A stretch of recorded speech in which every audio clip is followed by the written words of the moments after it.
Good morning everyone, তোমরা সবাই কেমন আছো? আজকের সকালটা কিন্তু আমি শুরু করছি এক কাপ চা দিয়ে। রিসেন্টলি আমি একটা শাড়ি কিনেছি, যে শাড়িটা তোমাদের সঙ্গে আমি শেয়ার করছি। শাড়িটার কালার আমি ক্যামেরাতে কেমনভাবে আসছে আমি বলতে পারছি না, বাট সামনাসামনি কালারটা কিন্তু খুব সুন্দর। আর আমি শাড়ির সঙ্গে সঙ্গে আর একটা ভিডিও তোমাদের সঙ্গে শেয়ার করছি, সেটা হচ্ছে আমি বেড কাপড়ের সেট কিনেছি। এই বেড কাপড়ের কালারটা আমার খুব ভালো লেগেছে। আরও ওখানে অনেক কালার ভ্যারাইটি ছিল, বাট এই কালারটা একটু আনকমন লাগলো। তারপরে আজকের আমাদের লাঞ্চে ছিল ইলিশ মাছ, যেটা মা করেছিল। তারপরে ছাদের ওপরে গিয়েছিলাম একটু ইভিনিং টাইমে। আমার ইভিনিং টাইমে ছাদে বসতে খুব ভালো লাগে। আজকের ওয়েদারটাও মোটামুটি ভালোই ছিল, কোনো বৃষ্টি ছিল না, বাট একটু মেঘলা করেছিল।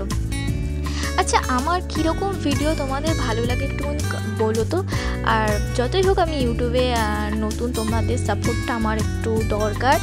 আর ভিডিও যদি ভালো লাগে অবশ্যই আমাকে জানাবে। তারপরে তো সন্ধ্যাবেলা যেটা আমার অল টাইম ফেভারিট, ফুচকা খেতে গিয়েছিলাম।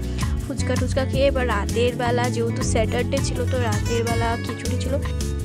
That's for the today. Thank you.